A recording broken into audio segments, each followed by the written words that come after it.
Alam mo talaga dito, ang Gala City. Yung Gala, pupunta ako dito. Yung araw ito kasi linggo. Marami mga binta, mga isda ito, mga ano pa, mga fish pa. Yung mga buti na ano.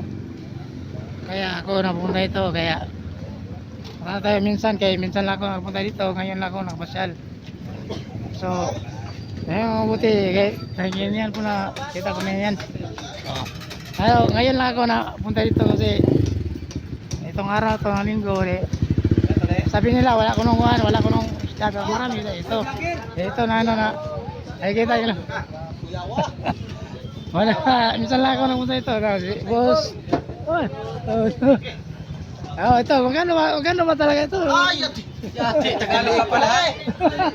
Ito kaya lang napunta ito.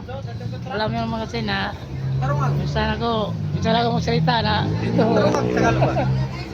Ito marami isda daw, magkano ang isda daw, pero marami talaga. Ito yung nabalaan ako kasi di pa ako nakikita yung araw ito. Kung gusto niyo dito sa Gala ito, okay kayo, walang problema. Ngayon pa ako nakuhan kasi medyo nakatulog pa pero wala, nagising na.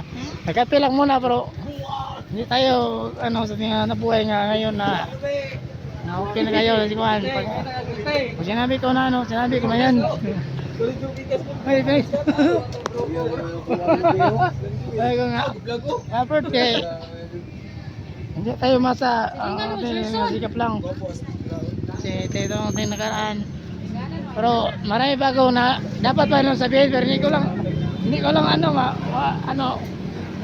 na isa kasi may iba kaning mga dahilan kung ano pa dyan. So welcome sa King Pang Philippines. Buhay tayong lahat, mga tatay, nanay, lola, alam niyo yan.